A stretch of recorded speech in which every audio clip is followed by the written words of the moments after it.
Ladies and gentlemen, this person actually is saying something that I agree with. The opioid plague is no mistake. I don't believe all of this was done by error. I really don't.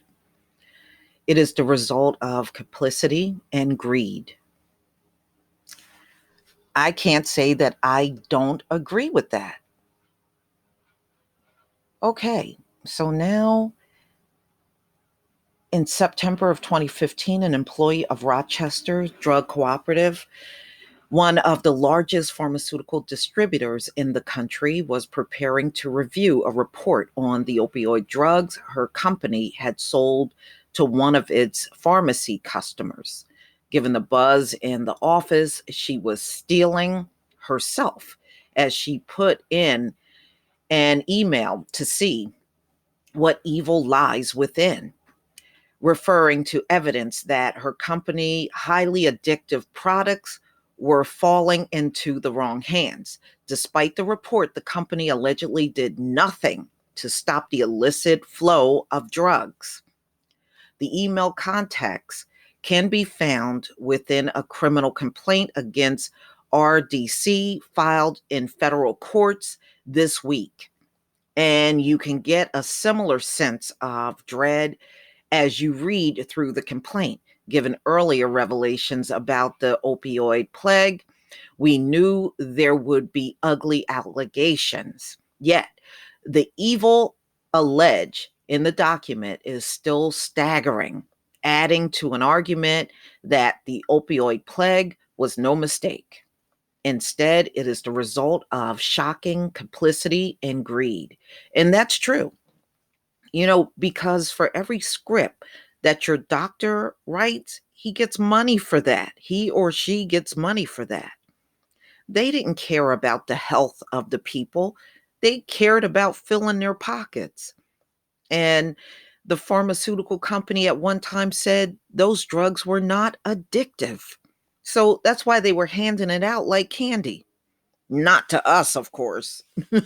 They didn't hand it out like candy to us, but you know, to white people. That's why they got so badly addicted to it. Remember, the doctor said they couldn't prescribe that much to us because we would start doing illegal things like selling the drugs, which we didn't do.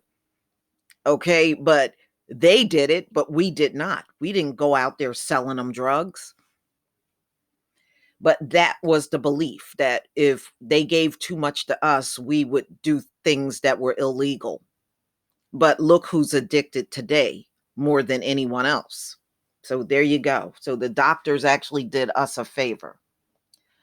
The criminal complaint is monumentous development.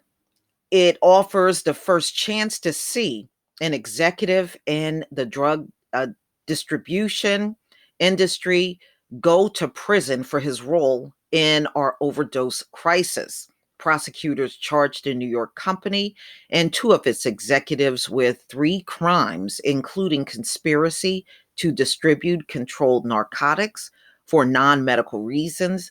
The company does not dispute the charges, nor has William Petruszewski, the company's former chief of compliance, who has agreed to plead guilty and cooperate with prosecutors. The company's former chief executive, Lawrence F. Dowd III, maintains his innocence. Okay, so these folks are going to jail for what has happened.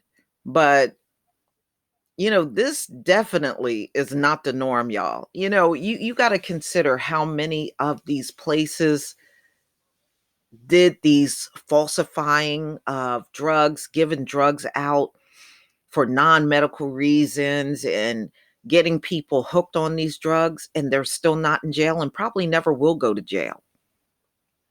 They probably never will. The handful of people that they are putting in jail, a few doctors here and there and nurses, that's not going to do nothing to stop this plague. It's not enough. It's really a sparse amount of people that they have put in jail.